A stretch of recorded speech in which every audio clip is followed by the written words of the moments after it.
బంగారాన్ని విడిపించి ఆ రోజు ఆన్లైన్ రేటుకే మేము కొంటాం. Sharma gold company.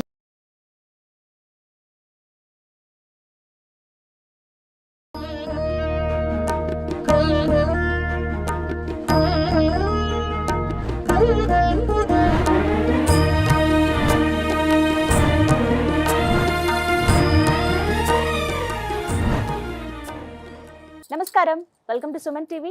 నేను గీతాంజలి. ప్రేక్షకులందరికీ కార్తీక మాస శుభాకాంక్షలండి. ఈ మాసం అంతా ఎంతో విశిష్టత కలిగి ఉంటుంది కదా. ప్రత్యేకించి కార్తీక సోమవారం అందరం ఖచ్చితంగా ఆచరిస్తూ ఉంటాం.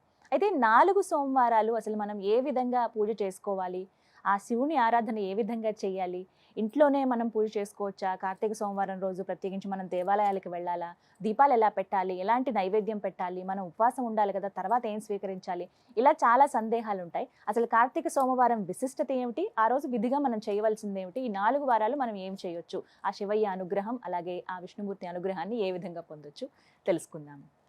వివరించేందుకు ప్రస్తుతం మనతో పాటు ఉన్నారు ప్రముఖ జ్యోతిష్యులు బ్రహ్మశ్రీ నందిభట్ల శ్రీహరి శర్మ గురువు గారు. వారితో మాట్లాడదాం. గురుగారు నమస్కారం అండి. వాగర్థావివ సంపృక్తౌ వాగర్థ ప్రతిపత్తయే జగతః పితరౌ వందే పార్వతీ పరమేశ్వరౌ. సదాశివసమారంభాం శంకరాచార్య మధ్యమాం అస్మదాచార్యపర్యంతం వందే గురు పరంపరాం. ఆదిత్యాయ చ సోమాయ మంగళాయ బుధాయ చ గురుశుక్రశనిభ్యశ్చ రాహవే కేతవే నమః. శృంగేరి జగద్గురు పీఠాధిపతులకి, కంచిపీఠాధిపతులకి నమస్కారములు తెలియజేసుకుంటూ కార్యక్రమాన్ని ప్రారంభిద్దాం. గురుగారు, కార్తీక మాసం ఎప్పుడెప్పుడా అని ఎదురు చూస్తూ ఉంటాం. అసలు నిజంగా చెప్పాలంటే కొన్ని మాసాలు చాలా విశేషమైనవి, అందులోనూ ఈ కార్తీక మాసం కూడా ఒకటి. కార్తీక సోమవారం ఇవాళ ఇలా ఉండాలి, ఇలా పూజ చేసుకోవాలి, 4 వారాల పాటు మనం ఈ విధంగా ఉండాలని ఒక ముందు నుంచే ప్రిపేర్ అయిపోతారు అందరూ. అయితే ప్రత్యేకించి కార్తీక సోమవారం విశిష్టత తెలియచేస్తూ ఆ రోజు మేము విధిగా ఏం చేయాలి, చేయకూడదు తెలియచేయండి గురుగారు. కార్తీక మాసము ఉన్నటువంటి అన్ని మాసాలలోకెల్లా భగవంతుని చేరుకోవడానికి చేసేటువంటి పూజాదికాలకు చాలా గొప్పదైనటువంటి మాసంగా చెప్పబడి ఉంది. ఉన్నటువంటి మాసాలలో మాఘమాసము, శ్రావణ మాసము, ఆశ్వీజ మాసము, కార్తీక మాసము, మార్గశీర్ష మాసము, చైత్ర మాసము, వైశాఖ మాసములు, ఇవన్నీ కూడాను పుణ్యమాసములు, అనగా పుణ్యాన్ని సంప్రాప్తించుకోవడానికి కోసమై ఈ మానవులందరూ కూడా నియమాలు పాటించేటువంటి మాసముగా చెప్పబడింది. అందున కార్తీకానికి ప్రత్యేకించి నక్తవ్రతముగా ఆచరిస్తూ ఈ మాసమంతా కూడా ఉంటారు. మీకు ఏ మాసంలో కూడా నక్తవ్రతం అనేటువంటిది లేదు. చూడమండి, కానీ కార్తీక మాసంలోనే నక్తం ఉండడం, అనగా ఉపవాసాన్ని ఎక్కువగా పాటించడం కార్తీక మాసం. మన వాళ్ళు ఋషులు సాంప్రదాయంగా మనకు అలవాటు చేశారు.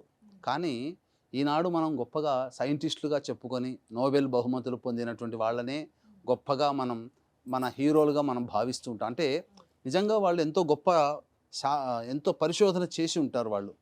కానీ మన సనాతన ధర్మంలో మన మహర్షులు అంతటికన్నా గొప్పదైనటువంటి సైంటిస్ట్ లాంటి వాళ్ళు. కాబట్టే ఈ యొక్క మానవుడు పరిపూర్ణంగా శతాధిక వత్సరాలు జీవించాలనేటువంటి సదుద్దేశంతో ఏ మాసంలో ఎటువంటి నియమాలు పాటించాలి, ఏ మాసంలో ఎటువంటి భోజనం అనేటువంటిది చేయాలి అనేటువంటిదిగా మనకు వాళ్ళు పరిశోధన చేసి మనకు అలవాటు చేశారమ్మా. అయితే ఈ కార్తీక మాసంలో ఏంటంటే ముఖ్యంగా జఠరాగ్ని మందగిస్తుంది. జఠరాగ్ని అంటే ఆకలి ఎక్కువగా వేయదు. మరి శరీరంలో వేడి పుడితేనే కదా ఆకలి వేసేది. అందుకని ఏం చేశారనంటే ఈ కార్తీక మాసంతా శరీరంలో వేడి పుట్టాలంటే శరీరంలో ఎటువంటి పదార్థం ఉండకూడదు. అందుకని ఉదయం నుంచి సూర్యాస్తమయం వరకు కూడా నక్తవ్రతాన్ని ఆచరించి చంద్రదర్శనం చేసుకొని భోజనం చేయండి కార్తీక మాసంలో.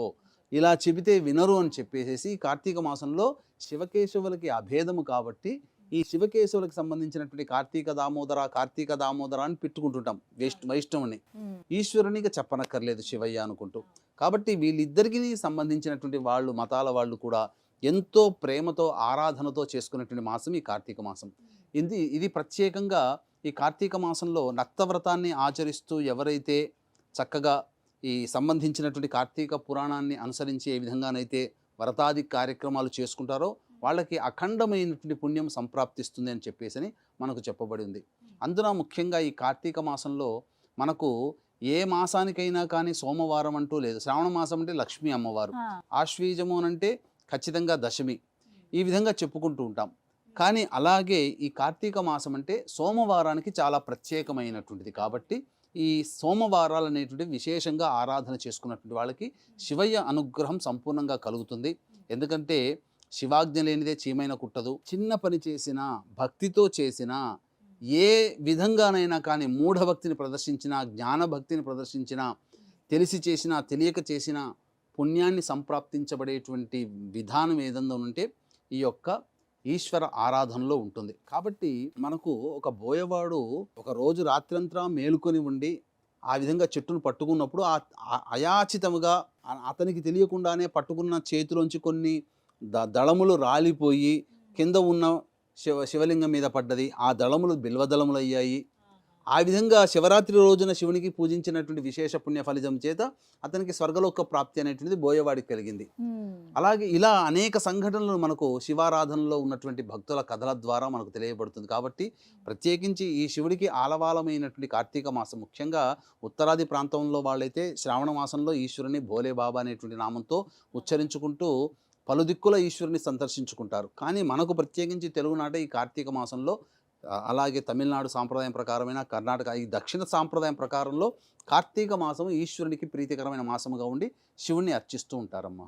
అయితే సోమవారం రోజు అసలు కార్తీక సోమవారం ఎలా పూజ చేసుకోవాలండి? ఉదయం నుంచి సాయంత్రం దాకా ఎటువంటి నియమాలు పాటించాలండి? ఈ ఉన్నటువంటి కార్తీక మాసములో మనకు ప్రత్యేకించి కొన్ని రోజులు చాలా పర్వదినములుగా చెప్పబడి ఉన్నాయి. ఒకటి కార్తీక సోమవారములు, ఎన్ని వస్తే అన్ని. ఇంకొకటి కార్తీక పౌర్ణమి, ఈ కార్తీక మాసంలో వచ్చేటువంటి మాస శివరాత్రి. ఇక ఈ కార్తీక మాసంలో ప్రత్యేకంగా 2 నక్షత్రాలు ఉన్నప్పుడు చాలా నక్తవ్రతాన్ని బాగా విశిష్టంగా ఆచరిస్తారు. ఒకటి ఆరుద్ర నక్షత్రంతో కూడుకున్నటువంటి రోజున సోమవారం వచ్చినా రాకపోయినా సోమవారం వస్తే విశేషం. అలాగే కోటి సోమవారం అని అంటారు. అంటే ఇది శ్రవణ నక్షత్రంతో కలిసి ఉన్నటువంటి రోజుని కోటి సోమవారం అంటారు. ఇక్కడ కోటి సోమవారం అంటే సోమవారం అనే లెక్క కాదు. శ్రవణ నక్షత్రం ఏ రోజు అవుతుందో అది కోటి సోమవారం. అంటే శివకేశవులకు ఇంతకుముందు చెప్పుకున్నట్టుగా భేదము లేదు కాబట్టి అభేదం కాబట్టి ఈ అష్టమి తిథి రోజున శ్రవణ నక్షత్రం కూడా ఉంది కాబట్టి విశేషమైనటువంటిది ఆ కోటి సోమవార వ్రతం అనేటువంటిది చాలా విశేషమమ్మ. ఆ కోటి సోమవారం రోజున ఈశ్వరుని ఆరాధన చేసినా చాలా మంచిది. ఈ కార్తీక మాసంలో అసలైన సోమవారాలు శ్రవణ నక్షత్రంతో కూడుకున్నటువంటి రోజుని కోటి సోమవారం అంటాం. ఈ విధంగా ఈ ఈశ్వర ఆరాధన ఈ రోజుల్లో చేసుకోవాలి. అనగా బ్రహ్మ ముహూర్తంలోనే నిద్ర మేల్కొని కాలకృత్యాదులు తీర్చుకొని ఆ యొక్క పూజా మందిరంలో ఆవు నేతితో దొరికితే ఆవు నేతితో శుద్ధమైన, ఇప్పుడు బయట దొరికేటివి ఈ 300-400 రూపాయలకి 500 రూపాయలకి ఆవు నెయ్యి దొరుకుతుందమ్మా. అది డాల్డా వనస్పతి ఇతరత్రా ఉన్నటువంటి కలిపినవి కాబట్టి అవి తీసుకోకండి. గోశాలలో ఏర్పాటు చేయబడినటువంటిది ఒరిజినల్ ఆవు నెయ్యి దొరికితే తీసుకోండి. లేదు నువ్వుల నూనె వాడండి. ప్రత్యేకించి ఈ ఆవు నెయ్యి అని చెప్పి బయట కొనుక్కొని అనవసరమైన వాడుకునే దానికంటే నువ్వుల నూనెని మీరు శ్రేష్టంగా వాడవచ్చు. ఆ యొక్క పూజా మందిరంలో దీపారాధన చేసి శుచిర్భూతుడై శివారాధన అనేటువంటిది చేసుకోవాలి. శివారాధన అనేటువంటిది ఏ విధంగా చేసుకోవాలి? మొట్టమొదట గణపతి పూజ సంకల్పం చేసుకొని గణపతి యొక్క అనుగ్రహం తీసుకొని ఈ రోజున సోమవారము పుణ్యవశం చేత ఆరోగ్యంగా ఉన్నటువంటి నేను నా కుటుంబం మంచిగా ఉండాలనే సదుద్దేశంతో నా సంకల్పం నెరవేరాలి అతి శీఘ్రంగా అనేటువంటి కోరికతో నేను చేసుకుంటాను, నాకు అనుజ్ఞ ఇవ్వు మహానుభావ అని చెప్పి గణపతిని వేడుకొని ఆ యొక్క శివారాధనకి మనుష్యుడు పూనుకొనాలి. ఆ విధంగా శివారాధనకి ఏ విధంగా మొట్టమొదలు శివలింగ ప్రమాణంగా మన శివలింగాన్ని ఆరాధన చేయవచ్చు. ఇంట్లో రాతిలింగాలు పెట్టుకోవచ్చు, రసలింగాలు పెట్టుకోవచ్చు, ధాతులింగాలు పెట్టుకోవచ్చు, అలాగే నవగ్రహ లింగాలను పెట్టుకోవచ్చు. మరకతలింగం పెట్టుకున్నా శ్రేష్టమే, స్ఫటికలింగం పెట్టుకున్నా శ్రేష్టమే. ఇక ప్రత్యేకించి కలియుగంలో మృత్తికాలింగం పెట్టుకోమని ఉన్నది కాబట్టి 3 ఇంచులుగా ఉన్నటువంటి కనుక ఈ 3 ఇంచుల వరకు పెట్టుకోవచ్చు. దానికి విశేషమైనటువంటి ధూపదీప నైవేద్యాలు పెట్టవలసిన అవసరం లేదు. ఇక 3 ఇంచుల ప్రమాణాన్ని పెరిగితే దాని యొక్క ప్రమాణాన్ని అనుసరించు నైవేద్యం యొక్క నిష్పత్తిని పెంచుకుంటూ పోవాలి. ఇక ఈ శివారాధనలో ముఖ్యంగా శివునికి నమస్కారం చేసుకొని శివాయ నమః అనుకుంటూ అభిషేకం చేస్తే చాలు. లేదు చక్కగా ప్రసార మాధ్యమాల్లో నమ్మకము చెమ్మకం దొరుకుతుంది. చక్కగా ఈశ్వరుని ధ్యానం చేసుకుని నాకు ఎటువంటి మంత్రములు కానీ ఎటువంటి ఉపచార విధానములు కానీ తెలియకపోయినా నా మనస్ఫూర్తిగా నిన్ను చేస్తున్నాను స్వామి, నేను అభిషేకం చేసుకుంటున్నాను, నా యొక్క పూజని గైకొనుము, నా యొక్క పూజను స్వీకరించు అనేటువంటి యొక్క త్యాగమైనటువంటి బుద్ధితో గనక ఈశ్వరుని ముందు ప్రణమిల్లి నమస్కారం చేసుకొని ఏ వ్యక్తి అయితే శివ పూజకి పూనుకుంటాడో ఆ ఈశ్వరుడు అనుగ్రహిస్తాడు. భక్త కన్నప్పకి ఏమొచ్చమ్మా? భక్త కన్నప్ప ఇచ్చినటువంటి కనులు స్వీకరించలేదా? అతను తెచ్చినటువంటి మూఢముతో తెలియక చేసినటువంటి రక్తమాంసాదులు తీసుకోనలేదా అట్లా అని చెప్పి మాంసం పెట్టమని కాదు ఇక్కడ. ఇక్కడ ఏంటనంటే మూఢభక్తే ప్రధానం ఇక్కడ. కాబట్టి తిన్నడు. అలాగే చాలా విధంగా చూసుకున్నట్లయితే ఈ మూఢభక్తితో ఏమీ తెలియకపోయినటువంటి వాళ్ళు కూడా స్వర్గాన్ని పొందినటువంటి వాళ్ళు ఉన్నారు పుణ్యవశాత్తు. కాబట్టి పుణ్యం సంపాదించడం, పాపం చేయడం ఎంతసేపమ్మా, చాలా తేలిక. ఉన్న ఫలాన్ని ఇక్కడ కూర్చొని మిమ్మల్ని ఒక మాట అంటే అది పాపమే, ఎదుటి మనిషిని ఒక మాట అన్నా అది పాపమే, బాధపడ్డా అది పాపమే. కానీ ఎంత చేస్తే పుణ్యం వస్తుంది?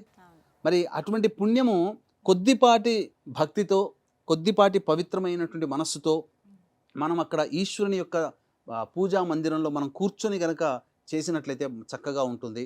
పుణ్యం అనేటువంటిది అతి త్వరగా వస్తుంది. అందులో ఏమాత్రం సందేహం లేదమ్మా. ఎందుకనంటే భక్తితో చేసినది ఏదైనా కానీ మనకు పూజ్యనీయమే. కాబట్టి ఈశ్వర ఆరాధన చేసేటప్పుడు భక్తిపూర్వకంగా ప్రపంచాన్నంతా కూడాను మర్చిపోయి భక్తిపూర్వకంగా లీనమైపోయి ఆ యొక్క నమక మంత్రాల్ని, చమక మంత్రాల్ని, పురుష సూక్తాన్ని విధానంగా పెట్టుకొని మనస్సులో శివాయ నమః అనుకుంటూ, చాలామంది చేసేటువంటి ఒక పొరపాటు ఏంటంటే ఓం నమ శివాయ, ఓం నమ శివాయ అని అంటుంటారు. అది పంచాక్షరి మంత్రం అనేటువంటిది ఎవరైనా గురువు ఉపదేశిస్తే తప్ప ఇది చెల్లుబాటు కాదు, పలకకూడదు. శివాయ నమః అనుకుంటారు. ఇది కూడా నాకు ఎవరు చెప్పారు? సాక్షాత్తు శృంగేరి పీఠాధిపతులకి దర్శనానికని కోసం వెళ్ళినప్పుడు ప్రజలు ఇప్పుడు శివపంచాక్షరి మంత్రము ఉపనయనం అర్హత ఉండి తదనంతరం ఎవరైనా గురువు మంత్రదీక్ష ఇస్తే ఆ మంత్రాన్ని పఠించే అర్హత. మరి సామాన్యమైనటువంటి మానవులకి ఈ ఉపనయన అర్హత ఉండదు కదా. మరి అటువంటి వాళ్ళు పంచాక్షరి మంత్రాన్ని ఉపదేశించినటువంటి ఫలితాన్ని ఎలా పొందుతారని చెప్పి అడగ్గా ఆ కరుణా హృదయులైనటువంటి ఆ జగద్గురు పీఠాధిపతులు ఇప్పుడున్నటువంటి భారతీ తీర్థస్వామి వారు శివాయ నమః అని అన్నా చాలు నాయన, వాళ్ళకి శివపంచాక్షరి మంత్రం వస్తుంది, ఆ ఫలితం వస్తుంది అని అన్నారు. అందుకనే శివాయ నమః అనుకుంటూ మనసులో అనుకుంటూ అభిషేకం చేయండి. అభిషేకం చేసేటప్పుడు విశేషమైనటువంటి ద్రవ్యాలు వాడవచ్చు. అనగా బంగారు నీటితో అభిషేకం అంటే ఏం లేదమ్మా. చక్కగా మన బంగారు ఉంగరాన్ని చక్కగా కడిగి ఆ నీటిలో బంగారాన్ని వేసి, ఈ విధంగా బంగారాన్ని వేసి ఆ బంగారం ఉన్నటువంటి పాత్రని అభిషేకం చేసినా బంగారంతో చేసినటువంటి అభిషేకం. దూర్వాభిషేకం అంటారు. చక్కగా ఒక గరికపోచను పట్టుకొని దూర్వలు వేసి ఆ యొక్క దర్భలు వేసి వాటితో అభిషేకం చేసినా దూర్వాభిషేకం అవుతుంది. ఏ పదార్థాన్ని నీటిలో పెడతామో ఆ నీటితో ఏం చేస్తామో అది ఆ సంబంధించినటువంటి వస్తువుకు సంబంధించిన అభిషేకం అవుతుంది. కాబట్టి ఈ విధంగా గుడాభిషేకం అంటారు. బెల్లం ముక్కను నీటిలో వేసేసి ఆ నీటితో అభిషేకం చేయండి. శర్కరాభిషేకము, ఇలా ఏదైనా కానీ ద్రవ్యముని నీటిలో వేసి వాటితో చేయవచ్చు. ఫలరసాలతో చేయవచ్చు, అలాగే పంచామృతాలతో చేయవచ్చు. ఈ విధంగా అభిషేకం చేసిన తర్వాత ధూపదీప నైవేద్యములు ఇవ్వడం. నైవేద్యంగా ఎవరికి తోచినటువంటిది శాకాహారము నైవేద్యంగా పెట్టవచ్చు. తదనంతరం చక్కగా ఆ రోజంతా కూడాను శివనామస్మరణ చేసుకుంటూ సోమవారాన్ని నక్తవ్రతము ఆచరించాలి. నక్తవ్రతము ఆచరించినప్పుడు మధ్యాహ్నం పూట నిద్రపోకూడదు, అసత్యం ఆడకూడదు, కోపాన్ని ప్రదర్శించకూడదు. ఆ రోజంతా కూడా జాబుకి వెళ్ళే వాళ్ళు జాబుకి వెళ్ళవచ్చు, జాబు చేసుకుంటూ వృత్తిలో ఉంటూ కూడా శివనామాన్ని వీలు కుదిరినప్పుడల్లా శివనామాన్ని చేసుకుంటూ ఇంటికి వచ్చిన తర్వాత చక్కగా మళ్ళీ స్నానం ఆచరించి కాలకృత్యాదులు తీర్చుకొని మళ్ళీ శివుడికి అర్చన చేసుకోవాలి. బిల్వదళంతో కానీ పుష్పములతో కానీ ఏ విధంగా అర్చన చేసుకోవాలి. ఈ విధంగా అర్చన చేసిన తర్వాత మళ్ళీ నైవేద్యం ఏదైనా పెట్టవచ్చు. అప్పుడు చంద్రదర్శనం చేసుకొని చక్కగా ఆ యొక్క చంద్రదర్శన తదనంతరం భోజనం చేయవచ్చు. ఈ చంద్రదర్శనం కంటే ముందు కూడా అర్చన అయిపోయిన తర్వాత ముఖ్యంగా సోమవారం రోజున దీపదానం చేయండి. అంటే ఏదైనా కానీ దీపదానం ఉన్నప్పుడు ఇత్తడి ప్రమిద తీసుకొని అందులో నూనె వేసి దీపాలు వెలిగించి 3 దీపాలు వెలిగించి ఆ దీపము సహితముగా బ్రాహ్మడికైనా దానం చేయొచ్చు, అనాథాశ్రమంలోనైనా వృద్ధాశ్రమంలోనైనా దానం చేయొచ్చు, దేవాలయంలోనైనా కానీ దానం చేయొచ్చు. ముఖ్యంగా 2 పెట్టుకోమన్నది, ఒకటి దేవాలయానికి, ఒకటి బ్రాహ్మడికి. బ్రాహ్మడికి ఇవ్వడం ఇష్టం లేకపోయినప్పుడు అనాథాశ్రమంలో ఇవ్వవచ్చు, తప్పులేదు. కాబట్టి ఆ విధంగా చక్కగా ఈ బ్రాహ్మడికి ఇవ్వడమే శ్రేష్టమమ్మ. ఆ విధంగా దీపదానం చేయడం, అలాగే ఉసిరిక దానం చేయడము, అలాగే సాలగ్రామ దానం చేయడం, ఇవన్నీ కూడా ఈ సోమవారం నాడు కనుక చేసినట్లయితే విశేష పుణ్యఫలం.